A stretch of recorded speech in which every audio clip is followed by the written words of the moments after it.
Hello Mallards, it is Tuesday and I am back at Fringe seeing shows, and the first show I saw today was Clark Levi, Your Parents Are Not Brain Surgeons.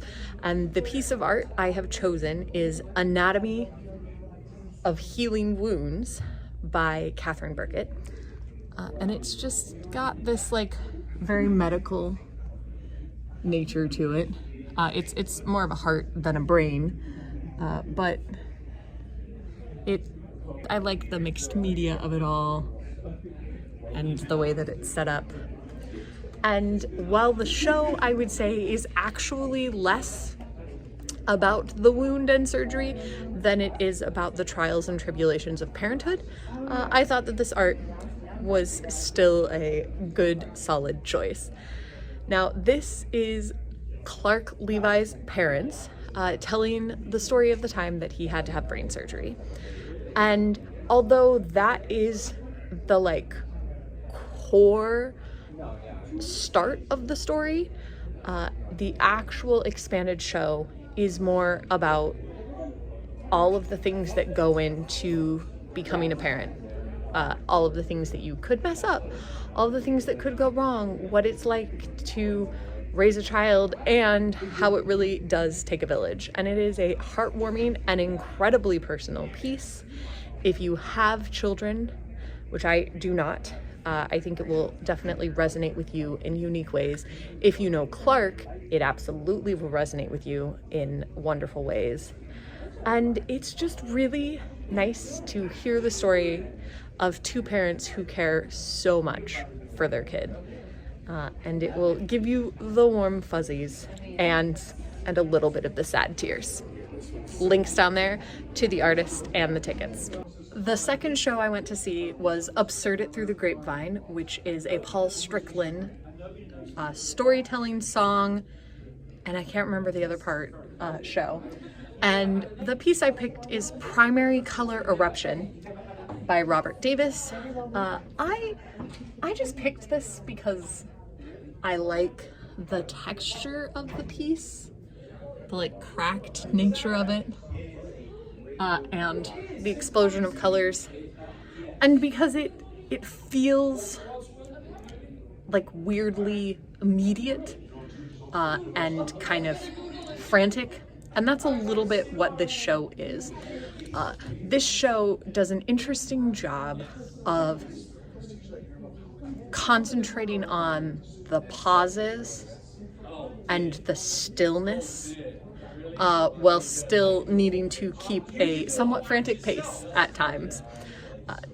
Like all of Paul's shows, it is very storytelling driven, and there are some fantastic stories and some very enjoyable songs in this piece. There's more fairy tale than there has been in some of the other shows I've seen, so it's a lot more of like what I would call like fable fairy tale telling, and I really enjoyed all three of the big main stories so much. Like, they were so engaging. There also was a song that finished and had me laughing so hard I was like tears pouring down my face, gasping for breath, which is the second time that has happened at a Fringe show this year. So apparently this is gonna be the year for me uncontrollably laughing. And it's a sweet show with a sweet message, as often happens in Paul's shows.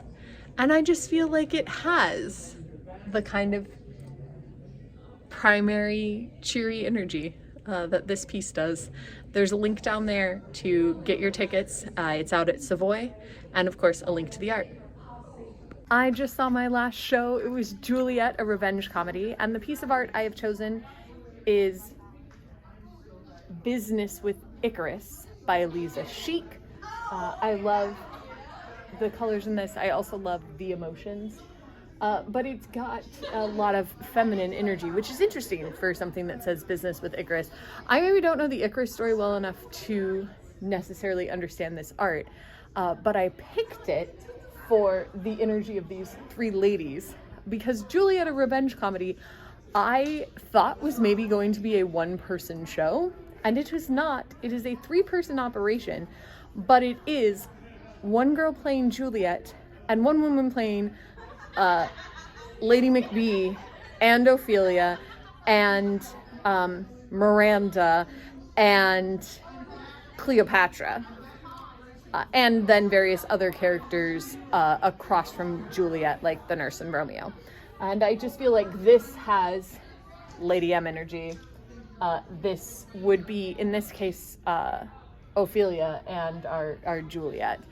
And the story is, what if Juliet decided to not end her life and instead break out of her story and then go find some other people and break them out. And it's really fun, great humor for people who like Shakespeare. And as somebody who just did a whole show about Ophelia, I really, really, really loved the Ophelia parts.